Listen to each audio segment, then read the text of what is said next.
এই মুহূর্তে সবথেকে গুরুত্বপূর্ণ খবর। बीजेपी ये दावा कर रही है तो ऐसा तो ये हर चुनाव में करते हैं।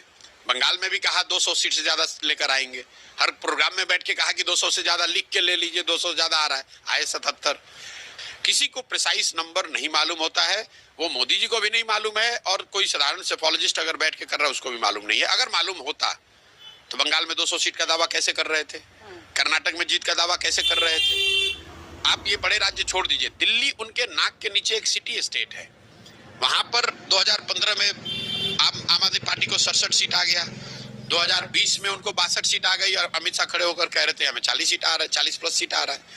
तो ये दो बातें हैं, एक तो उनको पता नहीं होता है, फिर भी वो कहते क्यों हैं? कहते इसलिए है कि उनको जो सूचनाएं मिल रही होती हैं उसके आधार पर उनका गेस है। और दूसरा, आपको पार्टी के नेता होने के नाते आप ये थोड़ी ना कहिएगा कि मैं हार रहा हूं। आप बिहार से शुरू कीजिए, बिहार, बंगाल, उड़ीसा, तेलंगाना, आंध्र प्रदेश, तमिलनाडु, केरल, ये जो 220 सीटें हैं, यहाँ पर भाजपा की 50 से कम सीटें रही हैं।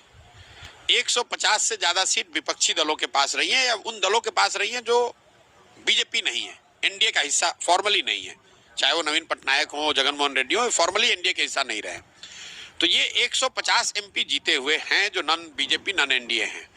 इनकी वैल्यू इसलिए नहीं है पॉलिटिकली क्योंकि जो बाकी के 300 बच गए नॉर्थ और वेस्ट में, जहां BJP is fighting with Congress, NCP, SP and RJD, in 300 में बीजेपी 80% सीट जीत गई।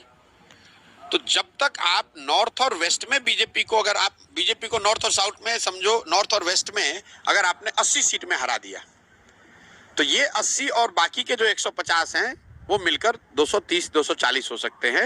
नॉर्थ साउथ का डिवाइड इसलिए नहीं, जैसे आप कह रहे हैं कर्नाटक में बीजेपी जीती हुई है 100% लोकसभा की सीट, तो नॉर्थ साउथ का डिवाइड कहाँ है? ये आपने इंडिया गठबंधन के साथ आई और फिर गठबंधन से अलग हो गई, इससे ममता बनर्जी की जो सियासत है बंगाल में, उसे फायदा होगा या नुकसान? कि मैं दीदी के साथ मैंने 2 साल काम किया है और बंगाल के चुनाव में मैंने दीदी को फ्लेक्सिबल और काम करने में बहुत, जिसके साथ काम करने में आसानी हो वैसा ही पाया। मुझे कम से कम व्यक्तिगत तौर पर मैंने ये कई मौकों पर मैंने कहा है कि मुझे दीदी के साथ काम करते हुए कोई दिक्कत हुई नहीं, लेकिन मैं बंगाल में बीजेपी और टीएमसी में बड़ी लड़ाई देखता हूं।